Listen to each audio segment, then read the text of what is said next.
His elevation to the role of head coach for Celtic's under-20s came after a brief but vital conversation with manager Brendan Rodgers, pictured, whose values and philosophy clearly chime with Maloney's own.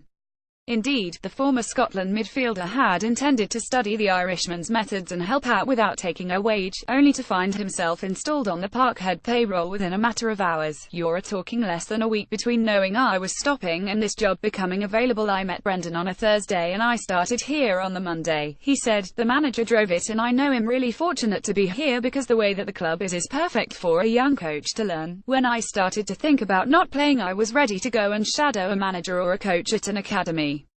I'd have spent a month here and there trying to learn. Even without a job, I was quite prepared to do that. When I met him, it was for him to meet me and listen to my thoughts on the game, and then he made a decision later that night. It wasn't as if I had days. I was asked if I'd like it and I didn't give it a second thought, yet it could all have been very different. During the close season he had offers to continue playing, including an intriguing one from Aberdeen manager Derek McInnes, who wanted him to become his playmaker at Pittodrie. It says much for the honesty of Maloney that he informed the Dons of his doubts about his ability to make the contribution to their cause that he would have wanted due to his injuries, particularly when he could have kept his own counsel and signed on for another season. I'd spoken to Aberdeen about playing for them and talked with Hull about continuing with them, he said. But I'd had surgery at the end of last season on a stomach issue, and I was also aware there was a problem with one of my hips, which I had an operation on when I was 30. The other one was now also starting to deteriorate, but I didn't know to what extent, so I had to tell Aberdeen about that problem.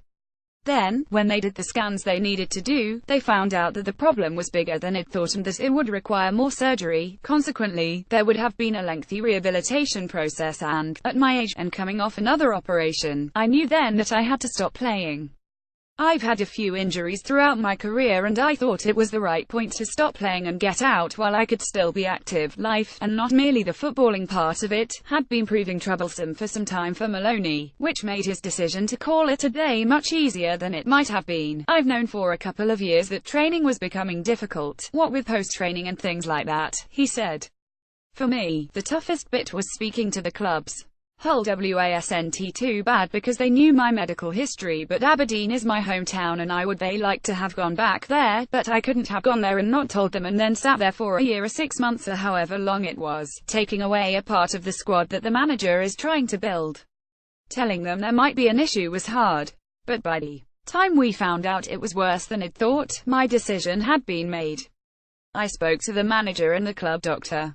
My parents have had to pick me up after surgery and then stay with me for weeks afterwards, and it's getting to the stage where that's getting more difficult for them. The idea of going through that again, only on a bigger scale, was unappealing. Also, from a personal point of view, you reach the stage where you know you're never going to get back to a certain level. I haven't had a single day where I've missed playing. The last couple of years have been pretty unenjoyable. In fact, Shaun Maloney was speaking at the launch of Celtic's October Skills Schools.